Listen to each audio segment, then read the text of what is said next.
Hello students, मैं हूं गुंजन एरन और अपनी आज की इस वीडियो में हम बात कर रहे हैं क्लास 12th मैथमेटिक्स से चैप्टर 3 आव्यूह मैट्रिसेस की, जिसमें हमारा आज का टॉपिक है सममित आव्यूह एवं विषम सममित आव्यूह, symmetric matrices and skew symmetric matrices. तो सबसे पहले बात कर लेते हैं सममित आव्यूह की, सिमेट्रिक मैट्रिसेस की। किन्हें कहा जाता है सममित आव्यूह? तो यदि हमें एक वर्ग आव्यूह ए दिया गया है जिसे हम रिप्रेजेंट कर रहे हैं ए आई जे से। अब चूंकि वर्ग आव्यूह है तो किसी भी कोटि का वह हो सकता है, लेकिन स्तंभों और पंक्तियों की संख्या बराबर बराबर ही रहेगी। तो यदि हमें एक आव्यूह वर्ग आव्यूह ए बराबर ए आई जे दिया गया है, तब यह आव्यूह सममित आव्यूह कहलाएगा यदि हम इसका परिवर्त निकाल लें, इसका ट्रांसपोज निकाल लें, ए डैश का मान निकाल लें और वह हमें ए के बराबर ही मिल जाए। एक दिया गया वर्ग आव्यूह सममित आव्यूह कहलाता है यदि इसका परिवर्त दिए गए आव्यूह के बराबर ही आता है, या हम कहें आई और जे के कोई भी हम मान ले लें, जो भी संभव मान वहाँ हो सकते हैं, सभी के लिए ए आई जे का मान और ए जे आई का मान बराबर बराबर है। ए आई जे और ए जे आई का मतलब क्या है? यदि मान करके चलिए हम पहली पंक्ति तीसरे स्तंभ का मान देख रहे हैं और तीसरी पंक्ति पहले स्तंभ का मान देख रहे हैं, तो वह एक जैसा है। यदि सभी अवयवों के लिए आई और जे के सभी संभव मानों के लिए ऐसा कोई रिलेशन आपको मिल जाता है, तो वह आव्यूह कहलाता है सममित आव्यूह। इसे क्लियर कर लेते हैं एग्जाम्पल से, किस तरीके से हमें यह मिलने वाला है।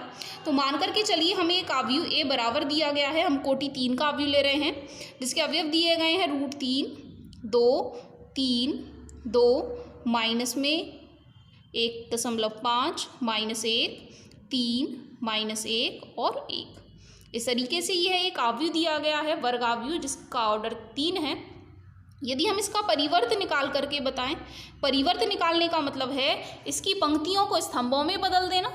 तो यदि हम पहली पंक्ति को पहले स्तंभ में बदल करके लिखें तो हमें मिलेगा √3, 2, 3। दूसरी पंक्ति को बदल करके लिखेंगे तो 2 माइनस में 1.5 माइनस में 1, और तीसरी पंक्ति को स्तंभ बनाएंगे तो 3 -1 और 1। अब यदि हम इनकी तुलना करके देखें तो क्या आप देख रहे हैं, पहली पंक्ति बराबर है, दूसरी पंक्ति भी बराबर है और तीसरी पंक्ति भी बिल्कुल एक जैसी आ रही है, जबकि यह परिवर्त का मान है और ये ए का मान है। तो इस प्रकार के आव्यूह को कहा जाता है सममित आव्यूह। जब भी हम ए का डैश निकाल करके बताएं, ए का परिवर्त निकाल करके बताएं और लौट करके वह हमें ए ही दे दे, तो ऐसे आव्यूह सममित आव्यूह कहे जाते हैं, सिमेट्रिक मैट्रिसेस कहे जाते हैं। अब इसी के साथ पढ़ लेते हैं दूसरा हमारा विषम सममित आव्यूह, स्क्यू सिमेट्रिक मैट्रिसेस किन्हें कहा जाता है? तो विषम सममित आव्यूह, फिर से यदि हमें एक वर्ग आव्यूह दिया गया है ए, जिसे हम रिप्रेजेंट कर लेते हैं ए आई जे से, जो किसी भी ऑर्डर का हो सकता है। एक वर्ग आव्यूह ए एक विषम सममित आव्यूह कहलाएगा यदि हम इसका ट्रांसपोज निकाल रहे हैं, इसका परिवर्त निकाल रहे हैं और वह हमें -a के बराबर मिल रहा है। अभी हमने सममित आव्यूह में पढ़ा था कि ए डैश का मान ए के बराबर मिल रहा है, लेकिन विषम सममित आव्यूह में ए डैश का मान -a के बराबर हमें मिलने वाला है। इसका मतलब है यदि हम ए आई जे वाले अवयव को देखें और साथ में ए जे आई वाले अवयव को देखें, तो उनमें कितने का अंतर रहा होगा? माइनस चिन्ह का अंतर रहा होगा। जैसे कि A13 देख रहे हैं और A31 देख रहे हैं, यदि कोटि 3 का हमें कोई वर्ग आव्यूह दे रखा है, तो A13 वाला जो अवयव है और A31 वाला जो अवयव है, उनमें जो अंतर रहेगा वह केवल माइनस चिन्ह का रहेगा। उनका परिमाणात्मक मान जो होगा वह समान होगा। जैसे कि अगर हम एग्जाम्पल ले लेते हैं, एक एग्जाम्पल हमने लिया b बराबर 0, e, f, कोई भी संख्यात्मक मान भी हो सकते हैं, आप कुछ भी यहाँ ले सकते हो, -e, 0, g, -f, -g और 0। अब यदि इसके लिए हम परिवर्त का मान निकाल लेते हैं, b डैश का मान निकालेंगे, तो पहली पंक्ति को हम पहला स्तंभ बना लें, दूसरी वाली पंक्ति को दूसरा स्तंभ बना लें और तीसरी वाली पंक्ति को हम तीसरा स्तंभ बना लें। और साथ ही आप देख रहे हैं, यदि इनका आप कंपैरिजन करके देखोगे तो यहाँ +e है, यहाँ -e है, यहाँ +f है, यहाँ -f है, यहाँ -e है, यहाँ +e है, यहाँ +g है, यहाँ -g है। तो सभी अवयवों में केवल माइनस चिन्ह का अंतर आ रहा है। तो यदि हम यहाँ से माइनस कॉमन और निकाल लेते हैं तो ये जो आव्यूह है हमें बदल करके कितना मिल जाएगा? 0 में से तो माइनस कॉमन ले लो कितनी बार, कुछ फ़र्क नहीं है, ये प्लस हो जाएगा, यह अवयव प्लस हो जाएगा, ये प्लस में है, यह माइनस में बदल जाएगा, 0 माइनस वाला प्लस में बदल जाएगा, प्लस में है, अब यहाँ माइनस लिखेंगे, ये भी प्लस में है, यहाँ भी माइनस लिखेंगे और ज़ीरो को ज़ीरो ही लिखेंगे। अब यदि आप इनकी कंपैरिजन करके देखो तो पहली लाइन में देखो सभी अवयव वही हैं, दूसरी वाली लाइन में भी और तीसरी वाली लाइन में भी। इसका मतलब है हम इसे बदल करके लिख सकते हैं माइनस बी। तो अब यहाँ हमें बी डैश का मान माइनस बी के बराबर मिल रहा है। एक आव्यूह का परिवर्त उस आव्यूह के ऋणात्मक के बराबर मिल रहा है, इसीलिए डेफिनेशन के हिसाब से यह जो दिया गया आव्यूह है वह एक विषम सममित आव्यूह कहलाएगा। यहाँ पर आप एक नोट पॉइंट और पढ़ेंगे कि जब भी हमें कोई भी विषम सममित आव्यूह दिया गया होता है तो आप एक नोट ये देखेंगे कि इनके जो विकर्ण आव्यूह वाले जो भी विकर्ण वाले अवयव होते हैं वह सभी शून्य मिलेंगे। चाहे कोई सा भी विषम सममित आव्यूह आपको दे रखा होगा, हमेशा ही विकर्ण पर पड़ने वाले सभी अवयव शून्य के बराबर ही होते हैं। इस नोट पॉइंट को आप लिख भी सकते हैं, आप यहाँ नोट कर सकते हैं कि किसी भी विषम सममित आव्यूह के विकर्ण के सभी अवयव हमेशा शून्य ही होते हैं। अब इसी से रिलेटेड, इन दोनों आव्यूहों से रिलेटेड कुछ प्रमेय और हैं, उन्हें और पढ़ लेते हैं। प्रमेय है, वास्तविक अवयवों वाले किसी वर्ग आव्यूह ए के लिए यदि a प्लस ए डैश का मान हम निकाल लेते हैं तो वह हमेशा एक सममित आव्यूह को प्रदर्शित करेगा, और a माइनस ए डैश यदि हम निकाल लेते हैं तो वह एक विषम सममित आव्यूह को प्रदर्शित कर रहा होगा। इसे प्रूफ भी हम कर लेते हैं कि कैसे वह सममित होंगे और कैसे वह विषम सममित आव्यूह होंगे। तो यदि हम एक आव्यूह b ले लेते हैं जो कि a प्लस ए डैश को निरूपित कर रहे हैं, अब हम उन्हें दिखाएंगे कि ये जो a प्लस ए डैश वाला हमें आंसर मिलेगा, इसका मतलब है आव्यूह v जो हमें मिलेगा वह हमेशा सममित आव्यूह होगा। और सममित आव्यूह के लिए अभी हमने स्थिति पढ़ी है, एक आव्यूह सममित होगा यदि उसके ट्रांसपोज का मान हमें लौट करके वही आव्यूह दे देता है। तो हमें यहाँ क्या करना है, बी डैश का मान निकाल करके बताना है। तो बी डैश हम निकाल करके बताएंगे, तो इस तरफ भी हम डैश ले लेंगे या हम कहें दोनों पक्षों में ट्रांसपोज ले लेने पर। इसी के साथ हमने एक प्रॉपर्टी पढ़ी थी अपनी properties of transpose of A matrix, कि अगर हम ए प्लस बी का होल डैश कर रहे हैं तो वो इक्वल होते हैं ए डैश प्लस बी डैश के। इसी प्रॉपर्टी का इस्तेमाल यदि हम यहाँ कर लें तो ए का डैश अलग लिख लेंगे प्लस ए डैश का डैश अलग लिख लेंगे। तो यहाँ ए डैश ऐसे का ऐसा ही। अब ए डैश का होल डैश भी हमने एक प्रॉपर्टी में पढ़ा है, वो हमें लौट करके फिर से ए दे देते हैं। तो ए डैश का होल डैश हम क्या लिख लेंगे, ए के बराबर लिख लेंगे। और चूंकि आव्यूहों का योग जब भी हम करते हैं तो वह कम्यूटेटिव लॉ क्रम विनिमय नियम का सदैव पालन करते हैं, इसीलिए इसे हम बदल करके लिख सकते हैं ए प्लस ए डैश। रीज़न आप दे सकते हैं क्योंकि आव्यूहों के लिए ए प्लस बी का मान सदैव ही ए प्लस बी बराबर बी प्लस ए के बराबर होता है। और ए प्लस ए डैश हमने किसे माना था, बी को माना था। तो हमने यहाँ प्रूफ करके बताया बी डैश का मान बी के बराबर ही आ रहा है। इसका मतलब है बी एक सममित आव्यूह है और बी हमने क्या माना है, ए प्लस ए डैश। तो हम सीधे सीधे कह सकते हैं कि ए प्लस ए डैश एक सममित आव्यूह होता है। तो हमारा फर्स्ट पार्ट प्रूफ हो जाता है। अब इसी तरीके से हम प्रूफ करेंगे ए माइनस ए डैश वाला एक विषम सममित आव्यूह होगा। तो उसके लिए हम क्या करेंगे, इसका डैश निकाल करके बताएंगे और प्रूफ करेंगे कि वह माइनस ए डैश के बराबर आएगा। तो इस बार हमने ए माइनस ए डैश को सी नाम दे दिया है। अब यहाँ निकाल करके बताएंगे हम सी डैश। तो यहाँ दोनों पक्षों में डैश लगा लेने पर, दोनों पक्षों का ट्रांसपोज परिवर्त निकाल लेने पर, फिर से वही प्रॉपर्टी कि यदि a माइनस बी का होल डैश हम निकाल रहे हैं तो वह a dash minus B dash के बराबर होता है। तो यहाँ a का डैश हम अलग लिख लेंगे, बीच में माइनस, a डैश का होल डैश फिर से अलग लिख लेंगे। अब a डैश ऐसे का ऐसा ही रहेगा, लेकिन a डैश का जो होल डैश होता है वह हमने पढ़ा है a के बराबर, तो इसीलिए हम इसे बदल करके लिख सकते हैं a। साथ ही यदि हम यहाँ से माइनस कॉमन और निकाल लेते हैं तो अंदर बचेगा a प्लस में और a डैश हो जाएंगे माइनस में।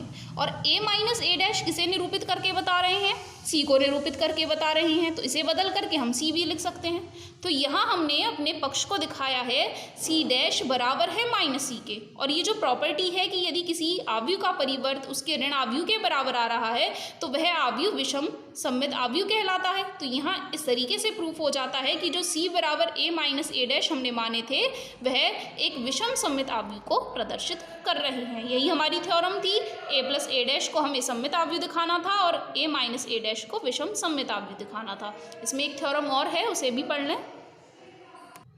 नेक्स्ट थ्योरम है, किसी वर्ग आव्यूह को एक सममित तथा एक विषम सममित आव्यूहों के योगफल के रूप में व्यक्त किया जा सकता है। यदि हमें कोई भी वर्ग आव्यूह दे रखा है तो हम उसे रिप्रेजेंट कर सकते हैं एक सममित और एक विषम सममित आव्यूह के योगफल के रूप में। कैसे कर सकते हैं, मान करके चलिए हमें एक कोई वर्ग आव्यूह दिया गया है जो किसी भी ऑर्डर का हो सकता है। तब क्या हम ए को लिख करके बता सकते हैं? अभी हमने पीछे पढ़ा सममित आव्यूह क्या होता है, ए प्लस ए डैश एक सममित आव्यूह होता है और ए माइनस ए डैश एक विषम सममित आव्यूह होता है। अब हमें उनके योगफल के रूप में उन्हें व्यक्त करना है, तो यदि हम यहाँ योगफल लगा लेते हैं तो हमें क्या मिलेगा? देखें, ए डैश और माइनस ए डैश तो कैंसिल हो जाएंगे, लेकिन यहाँ ए और ए जोड़ करके 2a हो जाएंगे, जबकि हमें बराबर वाले पक्ष में चाहिए है a। तो यदि हम दोनों मानों में 1/2 की गुणा कर लेते हैं तो अब हमें कितना मिलेगा? 1/2 ए डैश और 1/2 ए डैश, यहाँ ये तो कैंसिल हो जाएंगे। अब जोड़ने पर हमें मिल जाएगा 1/2 ए प्लस 1/2 ए बराबर ए।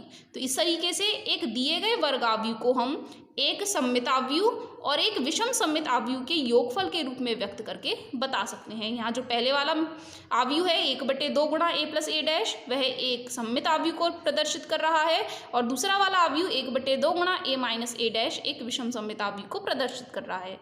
अभी आप कहेंगे कि हमने तो केवल ए प्लस ए डैश को सममित आव्यूह सिद्ध करके बताया है, लेकिन यदि हम किसी भी आव्यूह में किसी भी कांस्टेंट से गुणा कर लेते हैं या भाग कर लेते हैं तो उसकी प्रॉपर्टीज़ चेंज नहीं होती हैं।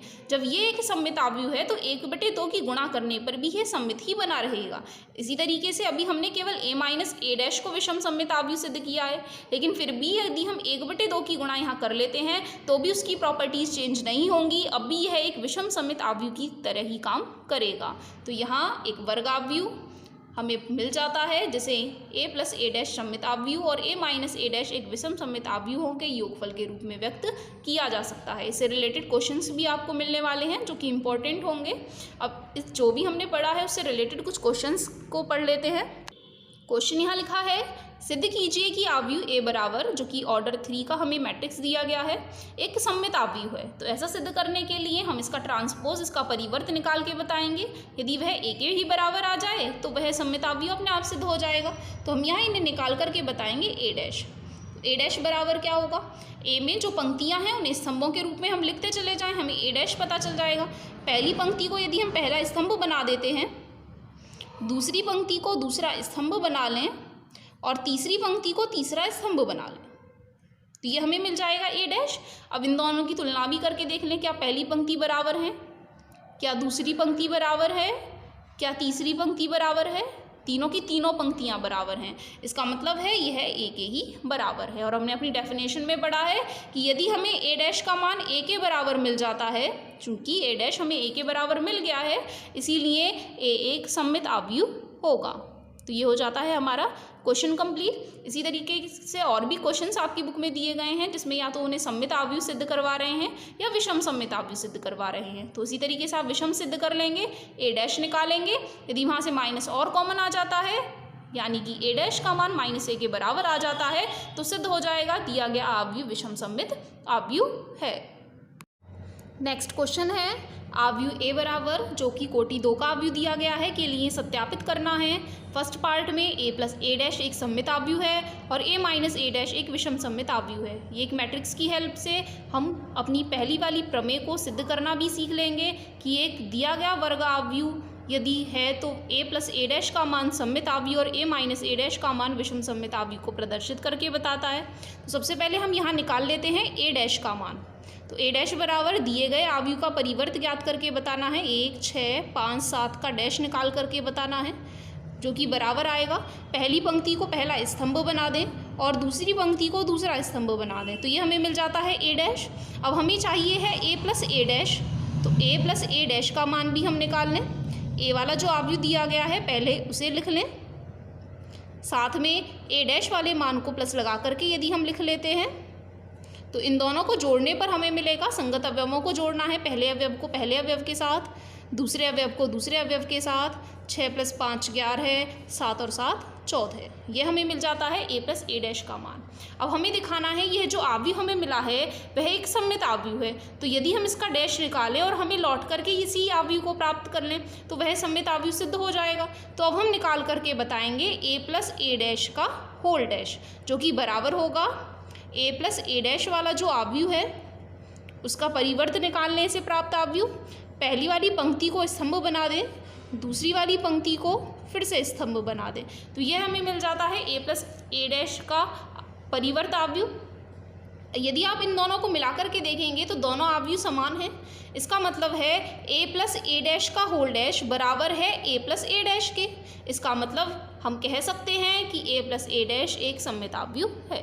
इसी तरीके से सेकंड पार्ट में दिया है a माइनस ए डैश एक विषम सममित अवयव है। तो इसके लिए अब हम निकाल करके बताएंगे a माइनस ए डैश का मान। ये हमारा फर्स्ट पार्ट हो जाता है। यहाँ से second part a minus A dash का मान निकाल लें तो a वाला जो अवयव है 1, 6, 5, 7 उसमें से घटा लेंगे a डैश वाला मान। a डैश वाला मान हमें मिला है 1, 5, 6, 7। इन्हें घटाने के लिए फिर से इनके संगत अवयवों को यदि घटा लें, 1 से 1 घटाएंगे 0, 5 से 6 घटाएंगे -1, 6 से 5 घटाएंगे 1 और 7 से 7 घटाएंगे तो 0। इसके बाद इसका डैश हम फिर से निकाल करके बताएंगे, इसका परिवर्त निकाल करके बताएंगे। तो पहली वाली पंक्ति को पहले स्तंभ में बदल लेने पर और दूसरी वाली पंक्ति को दूसरे स्तंभ में बदल लेने पर। अब हमें यह विषम सममित दिखाना है तो इसका मतलब है हमें यहाँ माइनस कॉमन लेना पड़ेगा। तो यदि हम माइनस कॉमन लेते हैं तो 0 पे कोई फ़र्क नहीं, 1 हो जाएंगे माइनस के, -1 हो जाएंगे +1 और 0 ऐसे का ऐसा। अब हम तुलना करके देखें क्या दोनों के दोनों अवयव समान हैं। हाँ जी, बिल्कुल समान हैं। तो इसका मतलब है इसे बदल करके हम इनका नाम a माइनस ए डैश लिख सकते हैं। अब हमें यहाँ क्या प्राप्त हुआ है, a माइनस ए डैश का होल डैश इक्वल आया है -a माइनस ए डैश के। इसका मतलब है किसी अवयव का परिवर्त हमें उसके ऋणावयव के बराबर मिल गया है और डेफिनेशन के अकॉर्डिंग यही विषम सममित अवयव होने के लिए स्थिति है। तो यहाँ से हम सिद्ध करके उन्हें बता देते हैं कि a माइनस ए डैश एक विषम सममित अवयव है। नेक्स्ट क्वेश्चन है और इम्पॉर्टेंट क्वेश्चन है, अवयव a बराबर जो कि कोटि 2 का एक वर्ग अवयव दिया गया है उसे एक सममित अवयव और एक विषम सममित अवयव के योगफल के रूप में व्यक्त करके बताना है। ये क्वेश्चन हमारी थ्योरम सेकंड प्रमेय 2 से संबंध रखता है। दिए गए अवयव को एक सममित और एक विषम सममित अवयव के योगफल के रूप में प्रदर्शित करना। तो सबसे पहले हम यहाँ निकाल करके उन्हें बताएंगे a डैश का मान, क्योंकि एक सममित अवयव होता है a प्लस ए डैश और विषम सममित अवयव होता है a माइनस ए डैश। तो दोनों ही निकालने के लिए हमें a डैश की जरूरत पड़ेगी। तो a डैश बराबर यहाँ दिए गए अवयव में पहली पंक्ति को पहला स्तंभ बना लें और दूसरी पंक्ति को दूसरा स्तंभ बना लें। तो यहाँ हमें पता चल जाता है a डैश का मान। इसी के साथ साथ अब हम निकाल करके बताएंगे a प्लस ए डैश का मान। तो a वाला जो अवयव है और साथ में प्लस में लिखेंगे a डैश वाला मान 3, 5, 1, -1। इनके सभी संगत अवयवों को जोड़ लेने पर 3 और 3 6, 5 और 1 6, 1 और 5 6, -1 और -1 -2। यह मिल जाता है हमें a प्लस ए डैश का मान। यदि हम इस a प्लस ए डैश को थोड़ी देर के लिए 1/2p मान लें या हम कहें हम p का मान 1/2 a प्लस ए डैश मान लें। हम ऐसा क्यों कर रहे हैं, क्योंकि जो मैंने आपको थ्योरम अभी पढ़ाई थी उसमें कोई भी वर्ग अवयव दिया गया है तो उसमें एक पार्ट होता है 1/2 a प्लस ए डैश और दूसरा पार्ट होता है 1/2 a माइनस ए डैश। ये प्रदर्शित कर रहे हैं सममित वाले भाग को और यह प्रदर्शित कर रहे हैं विषम सममित वाले भाग को। तो इसीलिए इस एक पार्ट को ईजिली प्रेजेंट करने के लिए हम इसे मान सकते हैं p। तो p बराबर 1/2 a प्लस ए डैश बराबर होगा 1/2 गुणा में a प्लस ए डैश वाला मान। जो भी यहाँ लिखा हुआ है उसे लिख लें हम। यहाँ 1/2 की गुणा करनी है मतलब 2 का भाग कर लें, तो प्रत्येक पद में 2 का भाग कर लेने पर हमें मिल जाएगा यह अवयव। इसके बाद हमें यह और बताना है कि यह जो अवयव हमने निकाला है वह सममित अवयव है, तभी तो हम सिद्ध कर पाएंगे। तो यदि हम p डैश का मान और निकाल करके बताएं तो फिर से इनके सभी संगत पंक्तियों को स्तंभों में बदल देने पर पहली पंक्ति को पहला स्तंभ बना दें, दूसरी वाली पंक्ति को दूसरा स्तंभ बना दें। तो आप देख रहे हैं दोनों अवयव फिर से बराबर बराबर हैं, p डैश का मान p के ही बराबर आ रहा है। तो इसका मतलब है हम कह सकते हैं कि p बराबर जो हमने 1/2 a प्लस ए डैश अवयव माना है वह एक सममित अवयव है।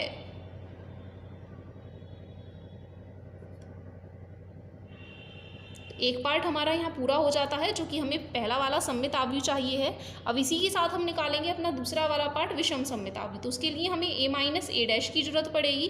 तो a वाले अवयव का मान यदि हम ऊपर से लिख लेते हैं जो हमें दिया गया है 3, 1, 5, -1, साथ में बीच में माइनस लगाएंगे और a डैश का मान अभी हमने यहाँ निकाला था 3, 5, 1, -1। इन्हें हल कर लेते हैं। संगत अवयवों को घटाते चलें। 0, 5 से 1 घटाएंगे 4, 1 से 5 घटाएंगे -4 और -1 से घटाएंगे +1, तो यहाँ हो जाएगा 0। और हमने यहाँ आपको एक नोट पॉइंट और बताया था, जितने भी विषम सममित अवयव होते हैं सभी में विकर्ण वाले अवयव शून्य होते हैं। आप कोई भी क्वेश्चन देख लेंगे जहाँ पर भी हम विषम अवयव की बात कर रहे हैं सभी में आपको विकर्ण वाले अवयव शून्य ही मिलेंगे। तो a माइनस ए डैश हमें मिल गया है। इसी तरीके से हम अपने सेकेंड वाले पार्ट को मान लेते हैं q। तो माना q बराबर 1/2 a माइनस ए डैश वाले अवयव को निरूपित कर रहे हैं, क्योंकि थ्योरम में जो सेकेंड वाला पार्ट है वो 1/2 a माइनस ए डैश के बराबर है। तो इस मान को भी निकाल करके बता दें 1/2 और a माइनस ए डैश का मान ऊपर अभी हमने निकाला है उसे रख लें यहाँ बराबर में 2 का भाग प्रत्येक अवयव में करते जाएं 0, 2, -2 और 0। यह हमें मिल जाता है q। अब हमें इसे सिद्ध करके बताना है कि ये विषम सममित होगा, तो इसके लिए हम इसका डैश निकाल लेते हैं, परिवर्त निकाल लेते हैं। q डैश बराबर पहली पंक्ति को पहला स्तंभ बना दें 0, 2, दूसरी पंक्ति को दूसरा स्तंभ बना दें तो -2, 0। साथ में विषम सममित दिखाना है तो माइनस कॉमन ले लें, तो 0 का तो 0 ही रहेगा, -2 हो जाएगा +2, 2 का हो जाएगा -2 और 0 का 0। अब यदि आप इनकी तुलना करके देखेंगे तो आप देख रहे हैं दोनों के दोनों अवयव बराबर हैं, तो इसका मतलब है इसे बदल करके हम इनका नाम q लिख सकते हैं -q। अब हमने यहाँ दिखा दिया इन्हें कि q डैश का मान -q के बराबर आ रहा है। इसका मतलब है यह जो q वाला अवयव है जिसे हमने 1/2 a माइनस ए डैश नाम दिया है वह एक विषम सममित अवयव है। तो हमने यह लिख करके बता दें, अतः q बराबर 1/2 a माइनस ए डैश एक विषम सममित अवयव है।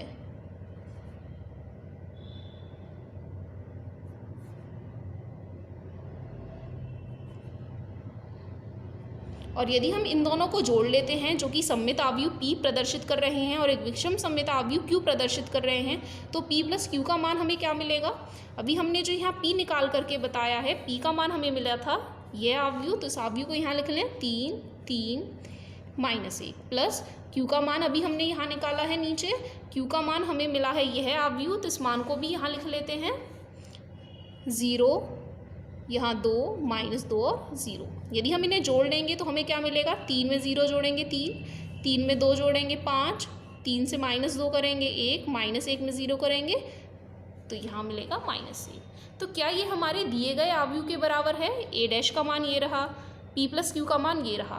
देख रहे हैं दोनों आप बराबर बराबर आ रहे हैं, इसका मतलब है इसे बदल करके हम a लिख सकते हैं। तो हमने इन्हें क्या रिजल्ट निकाल करके बताया है, हमने दिए गए अवयव को एक सममित अवयव p और एक विषम सममित अवयव q के योगफल के रूप में प्रदर्शित करके बता दिया है, जो हमसे वह करने के लिए कह रहे थे। तो लास्ट में आप यह लाइन लिख करके बता सकते हैं कि अतः अवयव a एक सममित अवयव तथा एक विषम सममित अवयव के योगफल के रूप में व्यक्त किया गया है।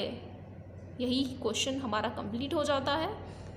इसी क्वेश्चन से रिलेटेड एक ऑर्डर 3 का क्वेश्चन और समझ लेते हैं। तो ऑर्डर 3 वाले क्वेश्चन को करने के लिए भी हमें फिर से वही प्रोसीजर करना है। a डैश की हमें ज़रूरत पड़ने वाली है, तो सबसे पहले a डैश का मान निकाल लें। a डैश को निकालने के लिए यहाँ प्रत्येक पंक्ति को हम स्तंभ में बदलते जाएं, तो पहली पंक्ति को पहले स्तंभ के रूप में बदल लेने पर, दूसरी पंक्ति को दूसरे स्तंभ में बदल लेने पर और तीसरी पंक्ति को तीसरा स्तंभ, यह हमें मिल जाता है a डैश का मान। इसके बाद हम निकाल करके बताएंगे a प्लस ए डैश का मान। तो a प्लस ए डैश का मान निकालने के लिए पहले a वाले अवयव को लिख लें,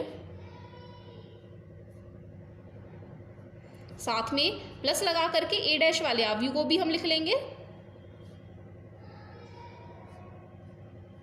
इनके सभी संगत अवयवों को जोड़ लेने पर हमें आंसर में मिल जाएगा 6 और 6 बार है। हम प्रत्येक अवयव संगत अवयवों को जोड़ते जाएं तो -4, यहाँ 4, -4, 6, -2, 4, -2 और यहाँ 6, यह हमें मिल जाता है a प्लस ए डैश का मान। इसके बाद यदि हम p का मान निकाल करके बताएं, जो कि हमारी थ्योरम में फर्स्ट पार्ट होता है 1/2 a प्लस ए डैश, तो बराबर होगा 1/2 गुणा a प्लस ए डैश का मान अभी हमने जो निकाला है उसे यहाँ लिख लें।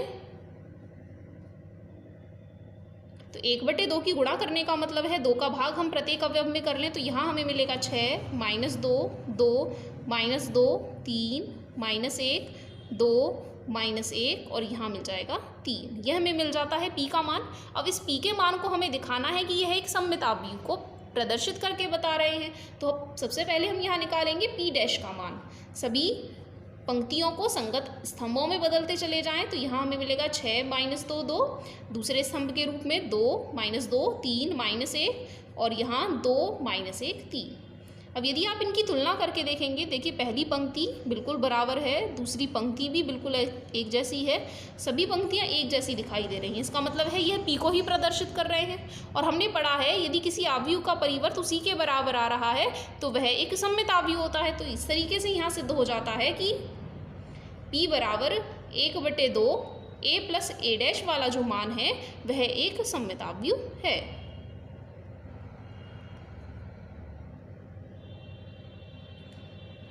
अब हम निकाल करके बताएंगे a - a' का मान, क्योंकि फर्स्ट पार्ट हमारा कंप्लीट हो गया। अब हमें जरूरत पड़ेगी विषम सममित आव्यूह की। तो a - a' निकालने के लिए a वाले मैट्रिक्स को हम ऊपर से लिख लें, -2 3 - 1 2 - 1 3। बीच में हमें माइनस लगा करके बताना है। a' का मान यहाँ लिखेंगे तो a' भी हम ऊपर निकाल चुके हैं अपना मान, 6 - 2 2 - 2 3 - 1 2 - 1 और 3। यदि इनके सभी संगत अवयवों को हम घटा करके लिख लेते हैं तो 6 से 6 घटाएंगे 0, -2 माइनस प्लस हो जाएंगे 2 तो ये भी 0 मिलेगा। 2 में से 2 घटाएंगे तो भी 0, -2 + 2 0, 3 - 3 0, -1 माइनस प्लस 1 तो यहाँ पे भी 0 मिलेगा। 2 से 2 घटाएंगे 0, -1 माइनस प्लस 1 0, 3 - 3 बराबर फिर से 0। तो ये हमें मिल जाता है a - a' का मान। अब आप यहाँ देख रहे हैं हमें शून्य आव्यूह प्राप्त हो रहा है। इसका मतलब है जो हमें क्वेश्चन में पहले से आव्यूह दिया गया है वो एक सममित आव्यूह भी है और एक विषम सममित आव्यूह भी है। ये एक स्पेशल केस हो जाता है जब हमें a - a' का मान, या हम कहें एक आव्यूह का मान या तो p का मान या q का मान 0 के बराबर मिल जाता है। तो जो हमें क्वेश्चन में आव्यूह दिया गया है वह खुद से ही एक सममित और एक विषम सममित आव्यूह दोनों का काम कर रहा होगा। लेकिन क्वेश्चन को जैसे उन्होंने कहा है हमें प्रदर्शित करके बताना है एक सममित आव्यूह और एक विषम सममित आव्यूह के रूप में, तो हमें प्रोसीजर तो अपना वही फॉलो करना पड़ेगा जैसे जैसे हमने पीछे वाले क्वेश्चन में किया था वैसे ही करना पड़ेगा। अब a - a' हमारे पास आ गया है तो अब हम उन्हें सेकेंड वाला जो पार्ट है q उसे निकाल करके बता दें। q के लिए फॉर्मूला था 1/2 गुणा a - a'। तो 1/2 गुणा a - a' का मान है शून्य आव्यूह। 2 का भाग यदि हम हर एक टर्म में कर भी लेते हैं तो सभी 0 हैं तो आंसर में भी हमें 0 ही मिल जाएंगे। तो ये हो जाता है हमारा q का आंसर। अब q जब हमारे पास आ गया है तो हमें निकाल करके बताना है q', क्योंकि हमें इसे सिद्ध करना है कि यह एक विषम सममित आव्यूह होगा। और जो शून्य आव्यूह होता है वह तो सममित भी होता है और विषम सममित भी होता है, लेकिन फिर भी हमें सिद्ध करके बताना पड़ेगा। तो यदि हम q' निकालते हैं, प्रत्येक पंक्ति को स्तंभ में बदल भी लेते हैं तब भी हमें शून्य आव्यूह ही मिलेगा। और यदि हम यहाँ माइनस की गुणा भी कर लेते हैं तो भी हमें यह आव्यूह 0 वाले अवयवों के रूप में ही मिलेगा, क्योंकि हमें इसे विषम सममित दिखाना है इसलिए हमने यहाँ माइनस कॉमन ले लिया है या माइनस की गुणा कर ली है। अब ये आप भी फिर से q को प्रदर्शित कर रहे हैं, बदल करके q लिख सकते हैं। तो इसीलिए q' का मान हमने -q दिखा दिया है तो हम लिख दें q बराबर 1/2 a - a' जो हमने निकाल करके बताए हैं वह एक विषम सममित आव्यूह है।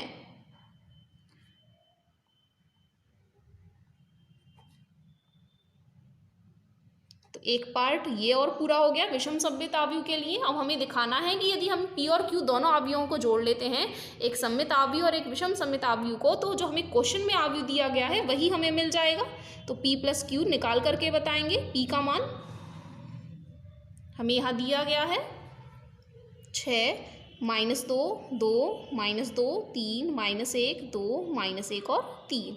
साथ में प्लस में रखेंगे q वाला मान। तो q वाला मान अभी हमने ऊपर यहाँ निकाला है। q का आंसर शून्य आव्यूह है 0 0 0।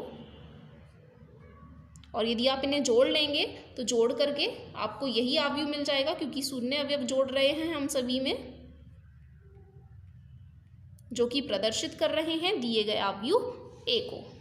तो दिए गए आव्यूह a को प्रदर्शित कर रहे हैं। तो फिर से हमारा क्वेश्चन कंप्लीट हो जाता है। एक दिए गए आव्यूह को एक सममित आव्यूह और एक विषम सममित आव्यूह के योगफल के रूप में व्यक्त करके बताइए। तो हमने ऐसा यहाँ उन्हें करके बता दिया है, आप उन्हें लिख करके बता देंगे नीचे।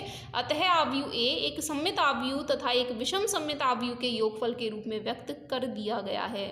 तो ये क्वेश्चन हो जाता है यहीं कंप्लीट। नेक्स्ट क्वेश्चन है, यदि a बराबर एक ऑर्डर 2 का मैट्रिक्स हमें दिया गया है, cos alpha minus sine alpha cos alpha जिसके अवयव हैं।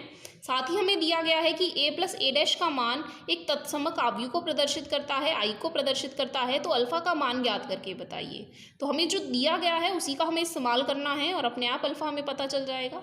अब जो दिया गया है उसमें ए डैश की और ज़रूरत पड़ेगी, तो सबसे पहले ए डैश का मान निकाल लेते हैं। पहली वाली पंक्ति को स्तंभ के रूप में लिख लेने पर, दूसरी पंक्ति को दूसरे स्तंभ के रूप में लिख लेने पर यह मिल जाता है हमें ए डैश।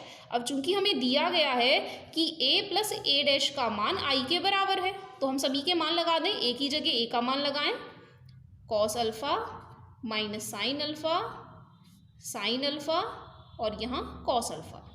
साथ में जो प्लस में दिया गया है ए डैश दिया गया है, तो ए डैश का मान यहाँ लगा लें, cos alpha sine alpha minus sine alpha और यहाँ कॉस अल्फा, और बराबर में दिया गया है आई। अब जो हमें मैट्रिक्स दिया गया है वो ऑर्डर 2 का दिया गया है, तो इसलिए हम आइडेंटिटी मैट्रिक्स भी ऑर्डर 2 का ही लिखेंगे, 1 0 0 1।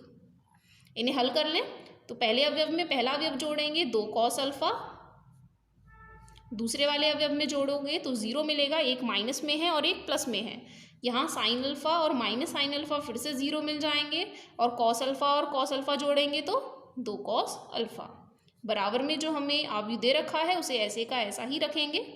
अब यदि हम इनकी तुलना कर लेते हैं तो आप देखेंगे पहले वाले अवयव से मिलेगा 2 कॉस अल्फा बराबर 1,